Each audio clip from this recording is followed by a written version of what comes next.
Il existe au moins deux méthodes pour déterminer les racines carrées d'un nombre complexe.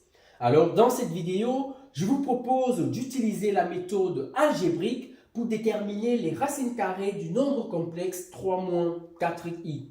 Alors, n'hésitez pas à vous abonner à la chaîne parce qu'il y aura une autre vidéo où nous utiliserons la méthode exponentielle ou trigonométrique.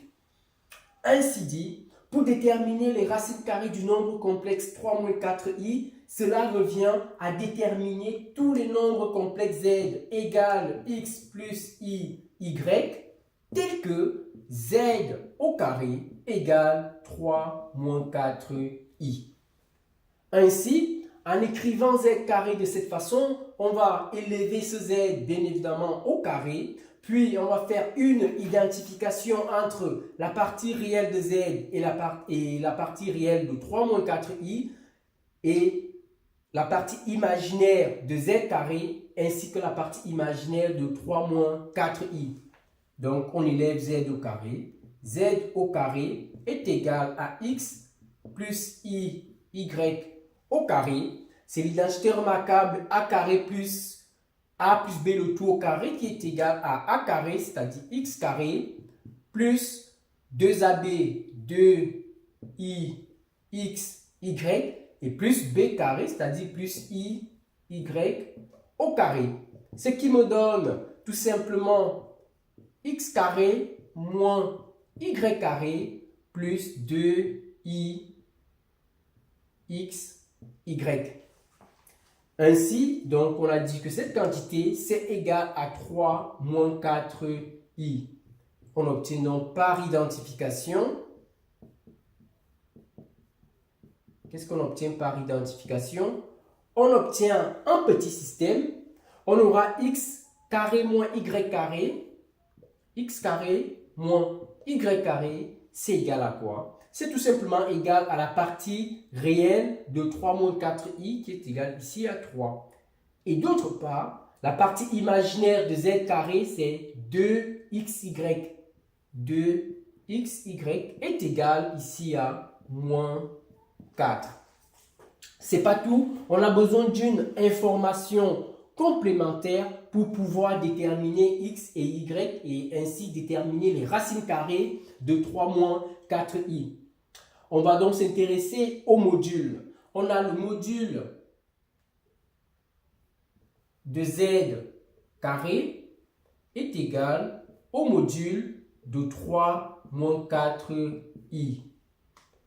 Ça, c'est équivalent à dire quoi? Le module de z carré, c'est quoi? C'est tout simplement le module de z, le tout au carré, qui est égal, le module de 3 moins 4i, c'est la racine carré de 3 au carré, 9, plus 4i au carré, bien évidemment, plus 4, c'est plutôt ici 16. Ce qui me donne alors que le module de z, c'est le module de z au carré, la racine carrée va disparaître. Il reste tout simplement x carré plus y carré égale la racine carrée de 25, c'est-à-dire 5. On a donc un système complet. Je vais l'écrire ici. On a le système x carré plus y carré égale 5. X carré moins y carré égale 3.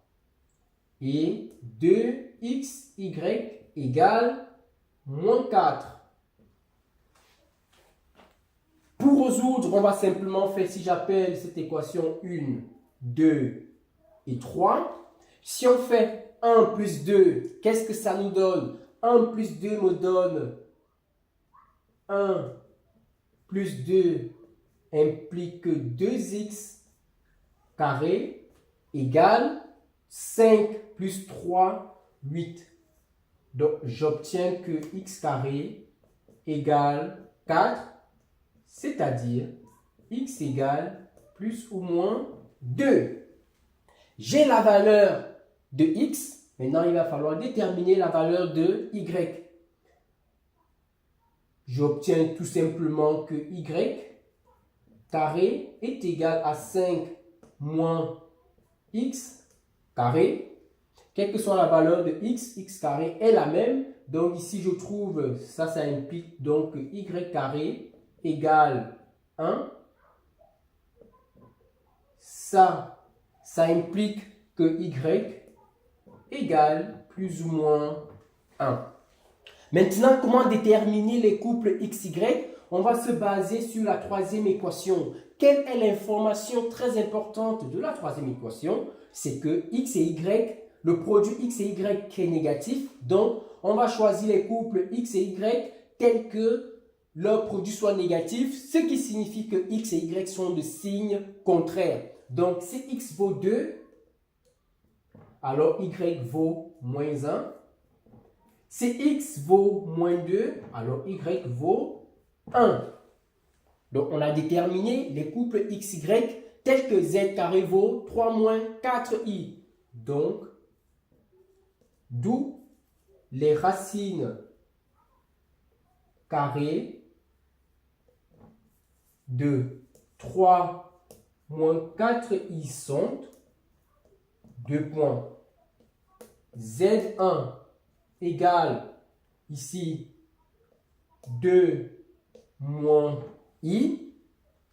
Z2 égale moins 2 plus i.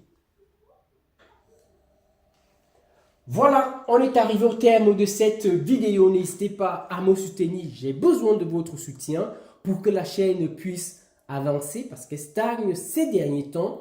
Vous pouvez vous abonner parce que comme je l'ai dit, nous avons dans cette vidéo utilisé la méthode algébrique pour déterminer les racines carrées. Une vidéo suivante viendra utiliser la méthode exponentielle. Donc abonnez-vous si vous aimez ce genre de vidéo. Ça me ferait plaisir.